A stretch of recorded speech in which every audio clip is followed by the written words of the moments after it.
இலங்கை முழுவதுமாக இந்த சுகாதார சேவையாளர்களுக்குரிய பற்றாக்குறை இருந்தாலும் வடக்கு கிழக்கு பிரதேசத்திலே இந்த சுகாதார சேவையாளர் பற்றாக்குறை என்பது மிகவும் மோசமாக இருக்கிறது. கௌரவ அமைச்சர் அவர்கள் இதில் கூடிய கவனம் செலுத்த வேண்டும். உங்களுக்கு தெரியும், அங்க மீள் கட்டுமானங்கள் நடைபெறும் போது நிறைய புதிய ஹாஸ்பிட்டல்கள் கட்டப்பட்டிருக்கிறது, புதிய யூனிட்ஸ் கொண்டு வரப்பட்டிருக்கிறது.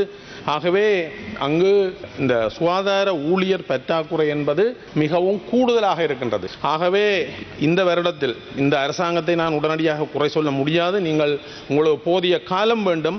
அந்த காலத்தை எடுத்து இந்த வருடத்திலாவது எங்களுடைய பிரதேசங்களிலே காணப்படுகின்ற சுகாதார ஊழியர் பற்றாக்குறையை நிவர்த்தி செய்வதற்கு கௌரவ அமைச்சர் அவர்கள் நீங்கள் முன்னின்று நடவடிக்கை எடுக்க வேண்டும்.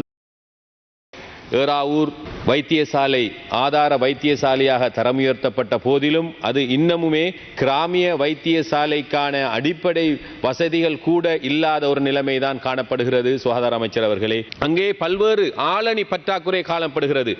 மெடிக்கல் கன்சல்டன்ட் 3 பேர் குறைபாடாக உள்ளார். அதே போன்று மெடிக்கல் ஆபீசர் 15 பேர் குறைபாடாக இருக்கிறது. அதே போன்று பப்ளிக் ஹெல்த் மிட்வைஃப் 4 பேர் குறைபாடாக இருக்கிறது. அதே போன்று எஸ்கே ஆர்டினரி 13 பேர் இல்லாத நிலைமை இருக்கிறது. அதே போன்று எஸ்கே ஜூனியர் 26 பேர் குறைபாடாக இருக்கிறது.